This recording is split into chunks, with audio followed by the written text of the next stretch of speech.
अभी दिए अरमान को पैसे, पेन और कॉपी किए। ये रिश्ता क्या कहलाता है कि अपकमिंग एपिसोड की लेटेस्ट न्यूज़ लेके आगे दोस्तों।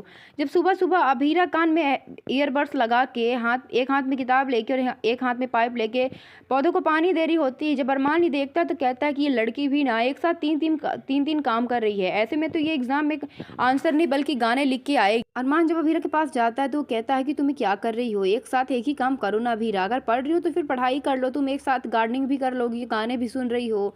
आविरा कहती है कि अरमान तुम्हें नहीं पता क्या लड़कियों के बारे में, उनके अंदर जो मल्टीटास्किंग स्किल होती है, हम जो एक साथ कई सारे काम कर सकती हैं।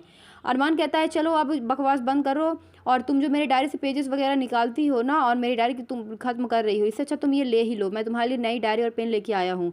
अबीरा कहती है कि कौन सी डायरी, कौन से पेजेस, मैंने तुम्हारे कोई पेजेस नहीं निकाले। अरमान कहता है अब देखो बनना बंद करो, मैं तुम्हारे लिए लेके आया, उसको ले लो। अबीरा उसकी उसकी डायरी और पेन लेती है और अपनी डायरी से वो उसे 200 रुपये निकाल के देती है, वो उसे पैसे देती है। अरमान कहता है तुम मुझे ये पैसे क्यों दे रही हो। अबीरा कहती है क्योंकि तुम मेरे लिए डायरी और पेन लेके आए हो। अरमान कहता है इतना तो मैं तुम्हारे लिए कर ही सकता हूँ ना। अबीरा कहती है कि क्यों, तुम मेरे रियल वाले हस्बैंड थोड़ी ना हो कि तुम मेरे लिए ये सब करोगे।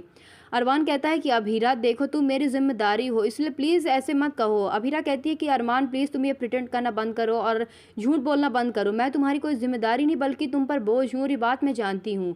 अरमान कहता है कि देखो तुम गलत समझ रही हो, तुम मुझ पर कोई बोझ नहीं हो, मैं जो भी कर रहा हूँ अपने मन से ही कर रहा हूँ। जैसे दोनों आपस में बात करते हैं तभी अबीरा कहती है तभी तो तुम मेरे साथ कोई भी बात नहीं शेयर करते। अरमान कहता है कि तुम नॉर्मल नहीं रह सकती क्या, तुम जो है एक दिन छोड़ के एक दिन नॉर्मल बिहेव करती हो, कल तो तुम इतने अच्छे से बिहेव कर रही थी और आज फिर वैसी ही हो गई, तुम्हें कोई प्रॉब्लम है क्या, मैंने तुम्हारे साथ अपना सीक्रेट शेयर नहीं किया इसलिए तुम मुझसे ऐसे रूड बिहेव कर रही हो। अभीरा कहती कि तुम अपना सीक्रेट अपने ही पास रखो, मुझे कोई इंटरेस्ट नहीं हो सीक्रेट को जानने में, मुझसे रिलेटेड था इसलिए मैंने पूछा था।